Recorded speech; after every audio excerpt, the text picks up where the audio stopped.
Hello everyone, कैसे हैं आप सब। दोस्तों स्वागत है आपका हमारे चैनल द ज्ञान जंक्शन में। दोस्तों जैसा कि आज आपने थंबनेल में देख लिया होगा, आज का हमारा टॉपिक क्या होने वाला है। चार्टर्ड अकाउंटेंट आफ्टर 12th कैसे बनना है। जो स्टूडेंट चार्टर्ड अकाउंटेंट बनना चाहते हैं उनके लिए क्या करना पड़ता है, उन्हें क्या सिलेबस होता है, क्या फीस रहेगी, क्या आगे फ्यूचर करियर प्रोस्पेक्ट्स होने वाला है। तो ये सब A to Z full information इस वीडियो में आपको मिल जाएगी। तो वीडियो को पूरा जरूर देखें और इसी के साथ आज आप अगर हमारे चैनल पे पहली बार आए हैं तो चैनल को सब्सक्राइब करना ना भूले और साथ ही बेल के आइकन को जरूर प्रेस कर दे ताकि हमारी हर नई वीडियो की नोटिफिकेशन आप तक सबसे पहले पहुंच जाए। तो चलिए दोस्तों वीडियो शुरू करते हैं। चार्टर्ड अकाउंटेंट की मैं ज्यादा आपसे बात नहीं करूंगा कि वो क्या करते हैं। थोड़ा सा जिन बच्चों को पता नहीं है मैं थोड़ा सा ऊपर से बता देता हूँ उनका काम क्या होता है। जितनी भी छोटी या बड़ी कंपनियां होती हैं उन्हें चार्टर्ड अकाउंटेंट की जरूरत बहुत होती है। चार्टर्ड अकाउंटेंट का बेसिकली काम ये होता है फाइनेंस, ऑडिटिंग, टैक्सेशन और जीएसटी ऑडिट। ये अपने खुद के प्रैक्टिस भी कर सकते हैं जॉब के साथ साथ। तो चार्टर्ड अकाउंटेंट का मैंने थोड़ा सा आपको बता दिया। वैसे चार्टर्ड अकाउंटेंट काफी फेमस कोर्स है, इसके बारे में मैं ज्यादा डिस्कस नहीं करूंगा। तो बिना टाइम वेस्ट करते हुए चलिए शुरू करते हैं। आप चार्टर्ड अकाउंटेंट कैसे बन सकते हैं। तो सबसे पहले मैं बात करूंगा एलिजिबिलिटी की। अगर आप 10+2 आपका क्लियर हो गया है, कोई परसेंटेज रिक्वायरमेंट नहीं होती, चाहे आप किसी भी स्ट्रीम से हो, आर्ट से हो, कॉमर्स से हो, साइंस से हो, आप चार्टर्ड अकाउंटेंट के लिए जा सकते हो। और अगर आप ग्रेजुएशन के बाद चार्टर्ड अकाउंटेंट परस्यू करना चाहते हो तो उसमें एक कंडीशन होती है। आप अगर एक कॉमर्स ग्रेजुएट हो, मतलब आपने बीकॉम किया है या बीबीए किया है, तो आपका मिनिमम 55% आपको चाहिए होगा। और आप अगर किसी अदर कोर्स के हो तो मिनिमम आपको 60% चाहिए। जैसे बीए हो गया या किसी साइंस स्ट्रीम के स्टूडेंट हो तो आपको मिनिमम 60% आपको चाहिए होगा सीए में एनरोल होने के लिए।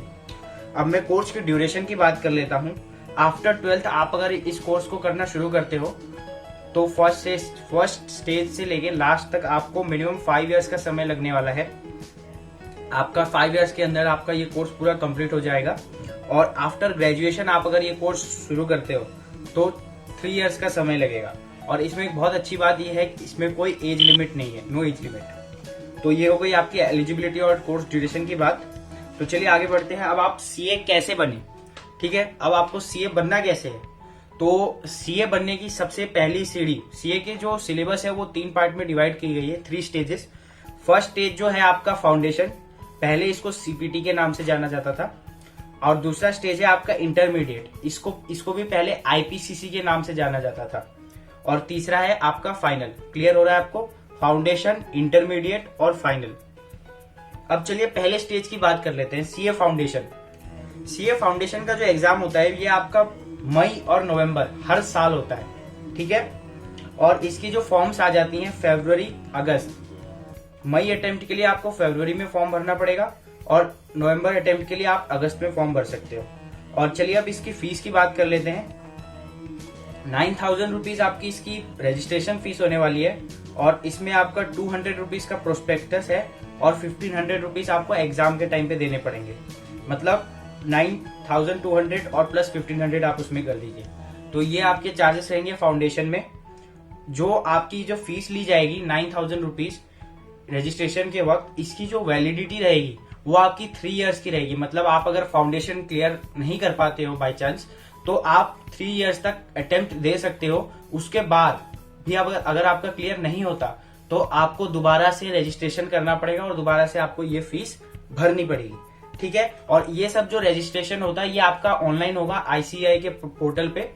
और इस रजिस्ट्रेशन को आप ऑफलाइन भी कर सकते हो। आप डायरेक्ट आईसीएआई के बिल्डिंग पे जा सकते हो और वहां पे जाके रजिस्टर कर सकते हो। तो चलिए अब बिना टाइम वेस्ट के देखते हैं सीए फाउंडेशन के कौन कौन से सब्जेक्ट्स के एग्जाम आपको देने पड़ेंगे। सबसे पहला जो आपका पेपर 1 होगा वो होगा आपका principles and practices of accounting, जो कि होगा आपका 100 मार्क्स का।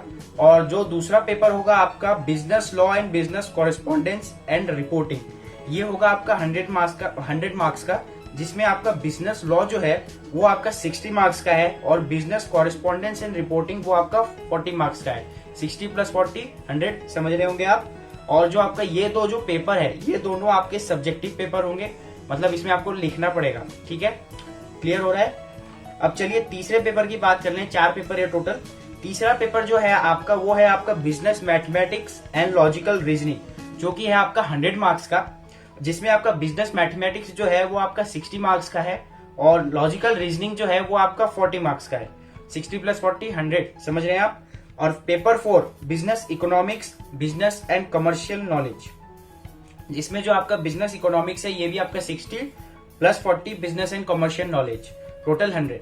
अब जो ये पेपर 3 और पेपर 4 के पेपर हैं ये आपके ऑब्जेक्टिव पेपर है, ठीक है। पहला फर्स्ट 2 पेपर्स जो होंगे आपके पेपर 1 पेपर 2 वो होंगे सब्जेक्टिव, और जो पेपर 3 और पेपर 4 होंगे वो होंगे ऑब्जेक्टिव। समझ रहे हैं, क्लियर हो रहा है। तो ये तो हो गया आपका सीए फाउंडेशन, ठीक है। अब आपने सीए फाउंडेशन क्लियर कर लिया, चलिए अब आगे बढ़ते हैं। नहीं, एक बहुत इंपॉर्टेंट बात है, जो आपका पेपर 3 और पेपर 4 है वो आपका एमसीक्यू बेस्ड होंगे, ठीक है। तो उसमें जो है आपके नेगेटिव मार्किंग होने वाली है, ठीक है। 0.25 मार्क्स की आपकी नेगेटिव मार्किंग होने वाली है, ठीक है। और जो आपका फाउंडेशन का पासिंग क्राइटेरिया होगा वो आपको पर पेपर 40 मार्क्स चाहिए होंगे पर पेपर, ठीक है। और आपको एग्रीगेट जो आपका होगा वो 50% होना पड़ेगा, मतलब 400 मार्क्स का टोटल पेपर है तो उसमें आपको 50% चाहिए, ठीक है। अब चलिए नेक्स्ट स्टेज पे चलते हैं, जो आपका सीए इंटरमीडिएट है।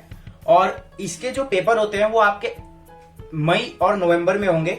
जब आप एक बार सीए फाउंडेशन क्लियर कर लेते हो आप सीए इंटरमीडिएट के लिए एनरोल कर सकते हो अपने आप को। जब आप सीए इंटरमीडिएट में एंट्री लेते हो तब आपको 4 वीक्स की एक ट्रेनिंग पे जाना पड़ता है। ICITSS फुल फॉर्म बता देता हूं आपको, integrated course of information technology and soft skills. ये आपका आईटी बेस्ड एक कोर्स होता है, मतलब ओरिएंटेशन प्रोग्राम भी होता है इसी में। तो आप गो थ्रू होते हो आईटी स्किल्स को लेकर, आपका ओरिएंटेशन भी होता है कई आईसीआई की फैकल्टीज के साथ। और जरूरी नहीं है कि आप ये शुरुआती तौर में ही करो, आप इंटरमीडिएट ग्रुप 1 के बाद भी कर सकते हो, आप बीच में भी कर सकते हो, ये आप पे डिपेंड करता है आप कब करना चाहो, ठीक है। अब आगे बढ़ते हैं। अगर आपने ग्रेजुएशन कंप्लीट कर ली है, ठीक है, 12th के बाद नहीं, ग्रेजुएशन, ठीक है, ग्रेजुएशन कंप्लीट कर लिया है, अब डायरेक्ट एंट्री ले सकते हो सीए इंटरमीडिएट में। और अपने शुरुआत मतलब जैसी एंट्री लोगे आप आर्टिकलशिप शुरू कर सकते हो अपनी, ठीक है। और आपके आर्टिकलशिप जैसे आपको आर्टिकलशिप करते हुए 9 मंथ्स हो जाते हैं, आप एलिजिबल हो जाते हो अपने सीए इंटरमीडिएट के एग्जाम्स को देने के लिए। क्लियर हो रहा है मैं क्या कह रहा हूं। आप ग्रेजुएशन के बाद डायरेक्ट एंट्री ले सकते हो सीए इंटरमीडिएट में, लेकिन आपकी शुरुआत आपकी सीधा आर्टिकलशिप से होगी। और आर्टिकलशिप के आफ्टर 9 मंथ्स आप एलिजिबल हो जाते हो सीए इंटरमीडिएट के एग्जाम्स देने के लिए। अब वो स्टूडेंट जो आफ्टर 12th इनरोल हुए थे, ठीक है, आफ्टर 12th वो इनरोल हुए थे सीए फाउंडेशन में, ठीक है। अब वो उनका सीए फाउंडेशन क्लियर हो गया, अब वो दूसरे स्टेज पे आ गए सीए इंटरमीडिएट, ठीक है। तो उनके articleship after clearing group 1 CA intermediate का जब वो ग्रुप 1 क्लियर कर लेंगे तो उनकी आर्टिकलशिप शुरू हो जाएगी। 3 इयर्स की आर्टिकलशिप होती है इसमें, वो शुरू कर सकते हैं, ठीक है। अब चलिए सीए इंटरमीडिएट के सिलेबस को देख लेते हैं, कौन कौन से पेपर आपको देने पड़ेंगे सीए इंटरमीडिएट में, ठीक है। तो सबसे पहला जो होगा आपका ग्रुप 1, हाँ ग्रुप 1, इसमें भी आपका पासिंग क्राइटेरिया बता देता हूं पहले। 40% ईच सब्जेक्ट, 50% एग्रीगेट, ठीक है। फर्स्ट पेपर होगा आपका अकाउंटिंग का, दूसरा होगा कॉर्पोरेट एंड अदर लॉ, तीसरा होगा कॉस्ट एंड मैनेजमेंट अकाउंटिंग, चौथा होगा टैक्सेशन। अब ग्रुप 2 पे advanced accounting, auditing assurance, enterprise information system and strategic management. अब ग्रुप 2 का लास्ट पेपर होगा आपका financial management and economics of finance, ठीक है। इसमें आपके इंटरमीडिएट में 2 ग्रुप हैं, ठीक है, ग्रुप 1 ग्रुप 2, और दोनों ग्रुप का टोटल मार्क्स है 800 और सारे पेपर सब्जेक्टिव है, कोई एमसीक्यू बेस्ड नहीं है, ठीक है। इसमें आपको लिखना पड़ेगा। क्लियर हो रहा है आपको। अब आपका सीए इंटरमीडिएट क्लियर हो गया, ठीक है, आपके सारे एग्जाम ग्रुप 1 ग्रुप 2 क्लियर, ठीक है। अब आप एलिजिबल हो फाइनल में अपियर करने के लिए। लेकिन जो मैंने बताया था आपको ICITSS की जो आपकी सॉफ्ट स्किल्स की ट्रेनिंग होगी आईटी इंफॉर्मेशन टेक्नोलॉजी कोर्स की, वो आपको पूरा करना पड़ेगा आपको सीए फाइनल के एग्जाम्स में बैठने से पहले, ठीक है। ये आप अपने लास्ट के 2 साल के आर्टिकलशिप में भी पूरा कर सकते हो। तो चलिए, आर्टिकलशिप पूरी होने के बाद ही आप सीए फाइनल के एग्जाम्स में बैठ सकते हो। ठीक है, अब देखते हैं सीए फाइनल के सिलेबस को, कौन कौन से स्टेजेस होंगे, कौन कौन से पेपर इसमें आपको देने पड़ेंगे। सीए फाइनल के जो एग्जाम होंगे ये भी आपके मई एंड नवंबर में होंगे, और जो आपका पासिंग क्राइटेरिया होने वाला है सेम होने वाला है सीए इंटरमीडिएट की तरह। ईच सब्जेक्ट 40%, 50% एग्रीगेट, टोटल 50%, मतलब जितना टोटल का अगर 800 मार्क्स का है तो उसमें आपको 50% लाना पड़ेगा, तभी आप पास होगे। तो चलिए अब देखते हैं आपके सीए फाइनल के सब्जेक्ट्स को। तो सबसे पहला, इसमें भी आपके ग्रुप 1 है और ग्रुप 2 है। तो सबसे पहला सब्जेक्ट जो आपका ग्रुप 1 में होगा वो होगा आपका फाइनेंशियल रिपोर्टिंग का, दूसरा होगा आपका स्टैटिकल फाइनेंस मैनेजमेंट, तीसरा होगा advance auditing and professional ethics, चौथा होगा आपका corporate law and economics law. अब सेकंड ग्रुप की बात कर लेते हैं, इसमें कौन से सब्जेक्ट्स होने वाले हैं आपके, statistical cost management, performance evaluation, और 6th पे होगा आपका इलेक्टिव पेपर। इलेक्टिव पेपर में आपको चॉइसेस रहेंगे, आप उस चॉइस के अकॉर्डिंग आपको जो पसंद है आप वो चूज करोगे। ठीक है, अब 7th नंबर पे direct tax law and international taxation, advance 8 last subject आपका advance indirect taxes law. Each paper 100 marks. ठीक है, तो ये थे आपके सीए फाइनल में दोनों ग्रुप के पेपर्स जो आपको देने पड़ेंगे। ठीक है, अब A to Z सारी इंफॉर्मेशन मिल गई। अब बच्चों के अंदर ये डाउट हो रहा होगा कि ये सब तो बता दिया, अब इस सीए कोर्स को करने की फीस क्या है। ठीक है, अब मैं फीस बता दूं आपको, सीए फाउंडेशन से लेके सीए फाइनल तक पहुंचने तक सबका मिला के ओवरऑल मैं बताता हूं 60 to 70,000, 60 से 70,000 रुपए आपको लगने वाले हैं। आईसीआई ये आपको एक चार्ज करेगा ये अमाउंट। बाकी अगर आप कोचिंग्स वगैरह लेते हो, अब मैं सब आपके ऊपर छोड़ता हूँ, आप लेना ना लेना सब आपके ऊपर है। अगर आपसे होता है तो ठीक है, नहीं होता है तो आप ले सकते हो ये। लेकिन 60 से 70,000 के अंदर आपको एक इतना अच्छा कोर्स मिल रहा है करने को, तो आप इसके साथ जरूर जाए अगर आपका इंटरेस्ट है तो। अब आपको फीस पता चल गई। अब एक मोस्ट इम्पोर्टेंट थिंग, काफी बड़ी बात, सीए कोर्स को करने के बाद, चार्टर्ड अकाउंटेंट बनने के बाद आपकी सैलरी क्या होगी, या आप अगर खुद का कुछ करना चाहते हो तो मैं क्या क्या कर सकता हूँ, मेरा मतलब फ्यूचर प्रोस्पेक्ट कैसा रहेगा, क्या मैं सक्सेसफुल होऊंगा। बिल्कुल, आप जरूर एक सक्सेसफुल इंसान बनेंगे। सीए कोर्स को करने के बाद मैं सैलरी की बात करूं, शुरुआती तौर पर एवरेज सैलरी जो मैं कहूंगा आपकी, वो कम से कम आपकी 30 to 40,000 के बीच में लगने वाली है, उससे ज्यादा भी लग सकती है। और आने वाले सालों में जैसे जैसे आपकी स्किल्स और इम्प्रूव होते जाएंगी, ये मैं गारंटी दे सकता हूं कि आने वाले सालों में आप जो अपनी सैलरी है around 1 lakh rupees per month आसानी से कमाओगे। ठीक है, जरूरी नहीं है आप सिर्फ जॉब करोगे, आप प्रैक्टिस भी कर सकते हो, अपना खुद का सीए फॉर्म में लोगों को कंसल्टेंसी सर्विसेज दे सकते हो। ठीक है, और ये तो हो गई सैलरी की बात। अब जो स्टूडेंट्स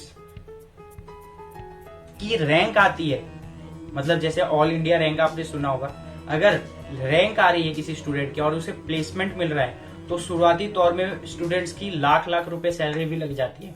ये बात भी आप याद रखिएगा। काफी अच्छा कोर्स है, मेहनत करेंगे तो सक्सेसफुल होंगे। ठीक है, अब इसी के साथ मैं वीडियो यहीं एंड करूंगा, काफी लंबी हो गई वीडियो। तो वीडियो एंड करने से पहले मैं आपको एक बात और कहना चाहूंगा। आप अगर सीए करने का सोच रहे हो, ठीक है, बेसिकली जो सीए करते हैं उनको ज्यादा तो कॉमर्स वाले फील्ड के बच्चे होते हैं, लेकिन मैं सबको कह रहा हूं, जो आर्ट्स कॉमर्स साइंस जो भी है सबको कह रहा हूं, आप अगर सीए करने का सोच रहे हो, ठीक है, सीए करने से पहले, लेकिन ऐसा तो नहीं है कि आपके मन से आवाज आ रही है कि मेरे को सीए करना चाहिए, आपका इंटरेस्ट है तभी जाना। ठीक है, ऐसे मत करना कि किसी की बातें सुन के या किसी को देख के, मतलब किसी की सुन के आप ज्वाइन कर लो, ऐसा मत करना। कुछ साल पढ़ोगे, बाद में समझ नहीं आएगा, फिर छोड़ दोगे, पैसे वेस्ट, टाइम वेस्ट, दिमाग भी वेस्ट, सारी मेहनत खराब। तो इसीलिए मैंने एक वीडियो बना रखी है, 5 important points every student should remember. 5 ऐसे पॉइंट्स जो आपको ध्यान में रखने चाहिए आप अगर सीए कोर्स को परस्यू करना चाहते हो। उस वीडियो को जरूर देख लेना। आप अगर सीए कोर्स को परस्यू करना चाहते हो, उसकी लिंक मैंने डिस्क्रिप्शन में दे दी है। ठीक है, उस वीडियो को आप जरूर देखें। तो इसी के साथ वीडियो यही खत्म होती है। मिलते हैं अगली वीडियो में। जाने से पहले अगर वीडियो पसंद आए तो वीडियो को लाइक कर देना, नहीं पसंद आए तो वीडियो डिसलाइक कर देना, और जरूर बताना क्यों नहीं पसंद आई। तो तो इसी के साथ मिलते हैं अगली वीडियो में। तब तक के लिए जय हिंद, जय भारत।